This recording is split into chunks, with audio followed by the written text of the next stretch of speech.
Welcome to today's lecture. आज के इस वीडियो में हम शुगर इंडस्ट्री के बारे में डिस्कस करेंगे कि इंडस्ट्री में जो है वो शुगर कैसे बनती है। First of all, what is the formula of sugar. Sugar का फार्मूला क्या है? तो शुगर का जो फार्मूला है वो C12 H22 और O11, ये शुगर का फार्मूला है। ये एक शुगर इंडस्ट्री का फ्लो शीट है।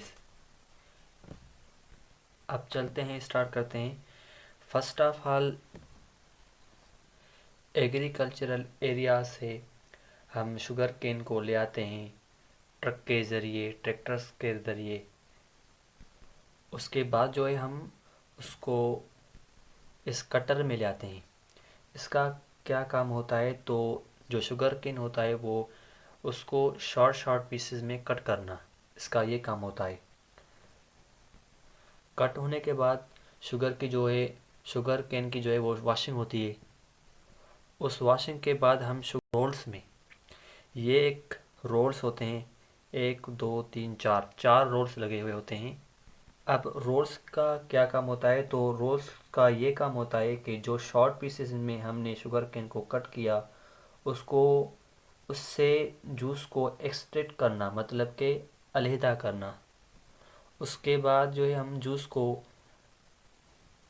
नीचे से कलेक्ट करते हैं, और जो बगास जो है वो हम ले आते हैं दूसरे रोल्स में, क्योंकि उसमें शुगर अभी भी बाकी होती है, जूस जो है वो अभी भी उसमें बाकी होता है।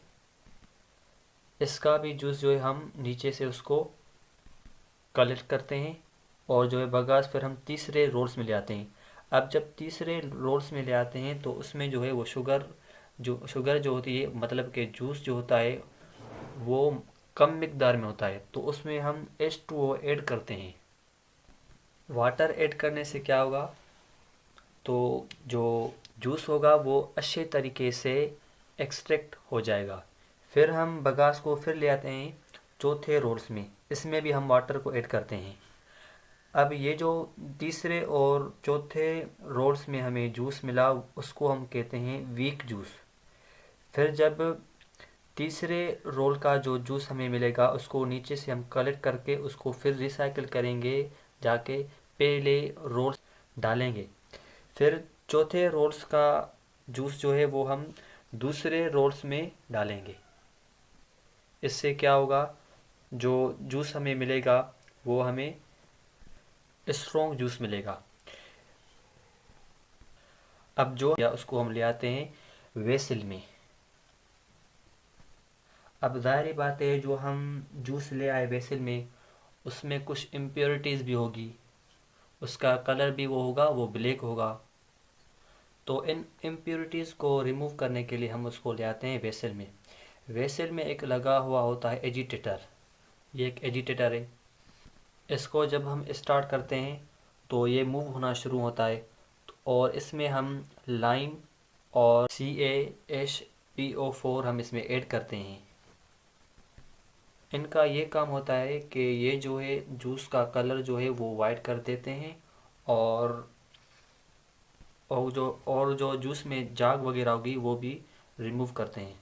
और नीचे से हम SO2 प्रोवाइड करते हैं। SO2 हम इसलिए यूज़ करते हैं ताकि वो pH को मेंटेन करे। फिर जो इम्प्योरिटीज़ होगी वो स्लज फॉर्म में नीचे जमा हो जाएंगी। उसको केक कहते हैं, मतलब कि कीचड़ टाइप मिलता है। उसको हम as a fertilizer agricultural areas में यूज़ करते हैं। अब हमें जूस की जो है वो कंसंट्रेशन को इंक्रीज़ करना होगा, तो ये हम ले आते हैं एवापोरेटर में, क्योंकि हमें शुगर जो है वो क्रिस्टल फॉर्म में मिलती है, इसलिए हमें जो है वो शुगर की कंसंट्रेशन को इंक्रीज़ करना होगा। अब ये जो है ये मल्टी इफ़ेक्ट एवापोरेटर है। मल्टी इफ़ेक्ट एवापोरेटर मतलब कि एक से ज़्यादा एवापोरेटर लगे हुए होते हैं। अब एवापोरेटर का क्या काम होता है? तो एवापोरेटर का ये काम होता है कि मिक्सचर की कंसंट्रेशन को इंक्रीज़ करना, उसमें जो सॉल्वेंट हैं उसको रिमूव करके, इसको हम नीचे से हीट देंगे, तो जब हम हीट देंगे तो सॉल्यूशन जो है वो बॉयल होगी। बॉयल होने से वाटर के सॉल्वेंट जो होंगे वो ऊपर से रिमूव हो जाएंगे, तो हमारी सॉल्यूशन जो है वो कंसंट्रेटेड सॉल्यूशन हो जाएगी। उसके बाद कंसंट्रेटेड सॉल्यूशन को हम ले आते हैं वैक्यूम पेन क्रिस्टलाइज़र में। इसका क्या काम होता है? तो इसका काम ये होता है कि सॉल्यूशन को क्रिस्टल फॉर्म में कन्वर्ट करना, लेकिन इसमें कंप्लीट क्रिस्टल्स नहीं बनेंगे। फिर हम ले हाई स्पीड बास्केट सेंट्रीफ्यूज में। अब सेंट्रीफ्यूज का क्या काम होता है? तो सेंट्रीफ्यूज का ये काम होता है कि जो सॉलिड होंगे और लिक्विड पार्टिकल होंगे उनको सेपरेट करना। सेपरेट करके सॉलिड पार्टिकल हमें इधर से मिलेंगे क्रिस्टल, जिसको हम कहेंगे शुगर, और नीचे से हमें मिलेंगे Ml। तो ये थी शुगर इंडस्ट्री।